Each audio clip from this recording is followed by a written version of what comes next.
Thank you very much, Mr. Chairman. Thank you for holding this hearing today. It's been a great hearing with outstanding testimony. It's my honor to serve on this committee and to sit next to Congresswoman McBath. And when this Congress finally does pass H.R. 8, I think we will, it'll honor you. It'll honor Congresswoman Giffords. It'll honor survivors of gun violence. It'll honor the family and friends of victims of gun violence. It'll be the right thing to do. Before I joined this distinguished body, I spent 6 years as a big city mayor, mayor of Phoenix, Arizona. There's a lot of big challenges in that job and even a few fears.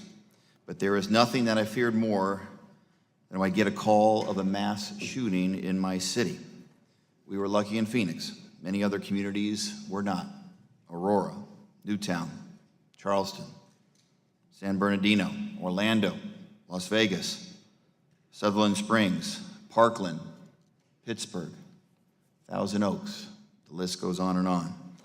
And it pains me, Mr. Chairman, that between the time when the first shot rang out at Newtown to today, this body has not held a single hearing, not a single hearing on what we can do to reduce gun violence until today. The American people deserve better. My community, like every American community, is not immune from gun violence. I can tell you that my darkest and hardest days as mayor were delivered at the hand of gun violence. Police officers were murdered by those who shouldn't have had a gun. Women and children were gunned down in acts of domestic violence by someone who should not have had a gun. I've mourned with family members who've lost loved ones to gun violence. I've worked alongside survivors and advocates whose lives have been torn apart and stitched back together again after encountering their worst fears. Our nation stops when there is a mass shooting, but here's the cold reality. Gun violence happens every single day in America. It takes lives every single day, but it has become so commonplace that it doesn't make headlines. We're here today to examine a public health crisis in our nation. Throughout my public service, I've met with people from all walks of lives, people from both sides of the aisle, and they all agree that we must do something to stop this violence, to stop innocent people from dying. Democrats and Republicans alike respect gun rights and are in favor of common sense gun laws. These are not competing values.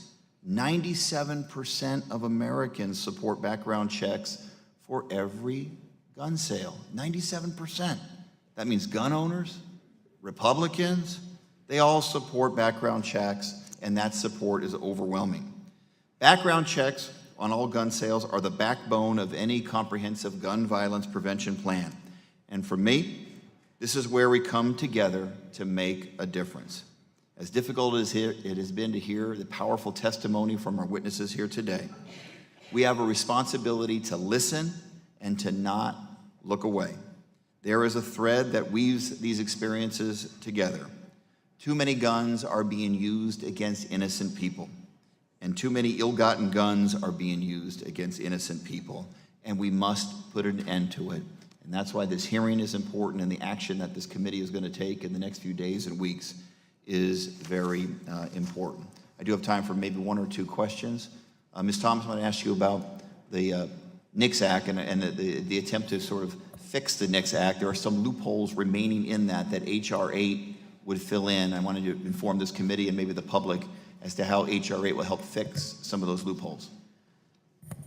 Well, part of the problem that we're dealing with background checks is that while you go to a licensed gun dealer and the dealer conducts a background check, there's so many places where unlicensed dealers, and it's often called private sales, but the truth is it's not really just private sales. It's any sale by someone who's not choosing to be a licensed dealer. And those sales have really spread to the point where we don't even really know exactly where they're happening. We certainly know that they're happening through online sales like Arms List, which was referenced earlier.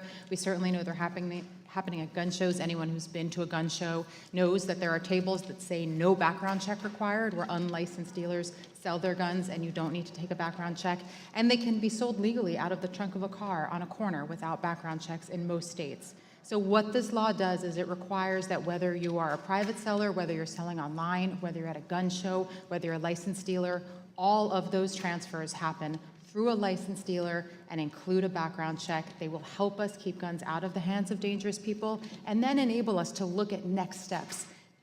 Enforcing something like an extreme risk protective order also requires universal background checks, because without that in place, it's very difficult to keep individuals from acquiring new guns. So it is basically the floor that allows us to then look at all the other ways that we need to regulate guns in order to keep our communities safer. Thank you so much.